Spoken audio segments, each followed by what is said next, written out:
February 24th, 1933, at the Palace of Nations, headquartered in Geneva, Switzerland, Yosuke Matsuoka of the Japanese delegation would change the course of history, announcing Japan's indefinite departure from the League of Nations.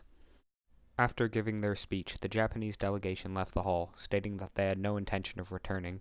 The reason for their leaving the League, of which they had been a part of since its inception in 1920 following the end of the First World War, had actually begun a full 2 years prior, with the Japanese Army's invasion of Manchuria. She determined to take the raw materials and living space that she wanted by force. Conflict began on September 19, 1931, when the Japanese Kwantung Army, led by Imperial officer Shigeru Honjo, blamed a small explosion that had taken place on the Japanese-controlled South Manchurian Railway on nearby Chinese soldiers. This became known as the Mukden Incident and was used as pretext for an invasion into Upper Manchuria, even though the explosion had caused no actual damage to the railroad. They began by capturing the nearby Manchurian town of Shenyang, using it as a base for further expansion. The reason the Kwantung Army was intent on invading in the first place was due to the Great Depression. It had hit Japan hard, as many of their trading partners could not effectively ship out exports, making Japan low on vital resources they could not acquire themselves. They had also begun experiencing overcrowding issues and wanted new places to settle, making Manchuria a perfect solution to this problem. The Chinese government pleaded to the League, demanding that they do something about the Kwantung Army's conquest of Manchuria. The League, along with Japan's civilian government, which disapproved of the army's actions, attempted to get the Kwantung Army to withdraw their forces. But instead of listening to either, the army ignored them and continued to expand their territory, capturing vital locations and eventually gaining control of the entire province in a mere month and a half's time. All of this broke the rules of the League, as the League was meant to keep peace and stability to avoid another world war, but the League ultimately found themselves unable to act. Using verbal discouragement obviously had no effect, leaving them with a choice of using military power to stop them, trying to impose sanctions, or cutting off trade. Unfortunately for the League, as the US was not a member, they did not have a substantial enough military force to be able to stop the army or impose sanctions. Cutting off trade was also found to be a dead end, as Japan was a powerful trading partner to have in the midst of the Great Depression. No other actions were taken by other countries as well, out of fear of becoming enemies to Japan.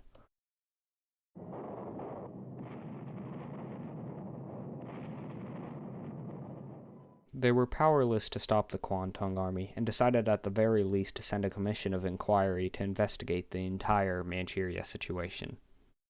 This commission was led by a British governor, Victor Bulwer-Lytton, who would begin a thorough investigation that would take near a year to report its findings. Meanwhile, the situation had only been getting worse in Japan. Military extremists had started gaining more and more power, with some young Navy officers going as far as assassinating the Prime Minister, Inukai Tsuyoshi, who heavily opposed the extremists, and was also preparing to send delegates to negotiate with China over the Manchurian crisis. Back in the east, the Kwantung Army had declared the newly conquered Manchuria a new, fully independent state, renaming it Manchukuo. They presented it as a utopia, freed from China and accepting of all people.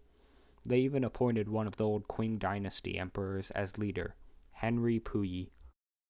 But in reality, it was strictly controlled by Japan and policed by the army, with strict and brutal punishments. Most of the people had no power and had certain material censored from them. The Japanese government had even gone as far as to encourage opioid use just to bolster the economy. Even after capturing Manchuria, the military continued to attempt expansion, getting into multiple altercations with Chinese soldiers stationed near Shanghai. Of the Lytton Committee, they finished their report in a period of 10 months, bringing their findings to the League, saying that they found both Japan and China to be in the wrong, and that Manchuria should instead be internationally controlled by the League. The League decided to hold a vote, allowing each country's representatives to decide whether or not Japan should leave Manchuria.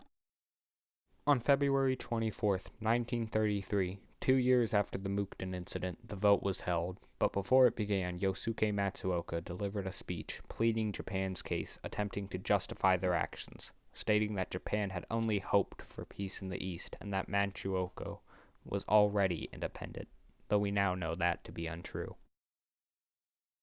and for the sake of peace throughout the world. The voting began and Japan was unanimously beaten, 42-1, with all of the countries besides Japan agreeing that Japan should leave Manchuria. But instead of accepting the League's decision, Japan refused. They rejected the proposal of the League, sending Yosuke Matsuoka back to the pedestal, officially announcing Japan's permanent departure from the League. Find it impossible to accept the report adopted by the Assembly. Japan had disobeyed the League's rules, and the League had let them get away with it. The group supposed to maintain the peace had failed to keep one of their own members from attacking another member, and showed that they could easily be steamrolled and overwritten. Japan was the first major country to leave the League, and it would not be the last. For 2 other countries, it showed them that the League was weak, which meant that they could leave with just as little consequence. These 2 countries were Germany and Italy, who would both become allied with Japan, creating the Axis powers. Germany left the League on October 19, 1933, while Italy left 4 years later on 1937, December 19th. After leaving the League, Japan would push further into China, this time with the backing of the now military government, and kick off the Second Sino-Japanese War in 1937, a brutal conflict that would result in millions of deaths. Eventually, once World War II fully began, the Japanese Empire would go on to conquer much of the Pacific, killing millions in the process, devastating countries and causing havoc, before finally surrendering on September 2nd, 1945, to America after the dropping of the atomic bombs. As of Matsuoka, he went on to become the Minister of Foreign Affairs for Japan, eventually being convinced by Adolf Hitler to advocate for a Japanese-Russian war, contradicting his own statements of purely having peace in mind. At the end of the war, he was captured by the Allies and put on trial for war crimes, but died from tuberculosis before the trial could take place. Even today, the repercussions can still be felt, and tensions remain between Japan and China. The 2 countries are trading partners, but they still dispute about borders and have stationed submarines and drones in the area. Had the League compromised with Japan, gotten them to stop occupying Manchuria, and enforce League rules, they may have been able to stop or slow one of the greatest conflicts in history. They had failed, and the world had paid the price.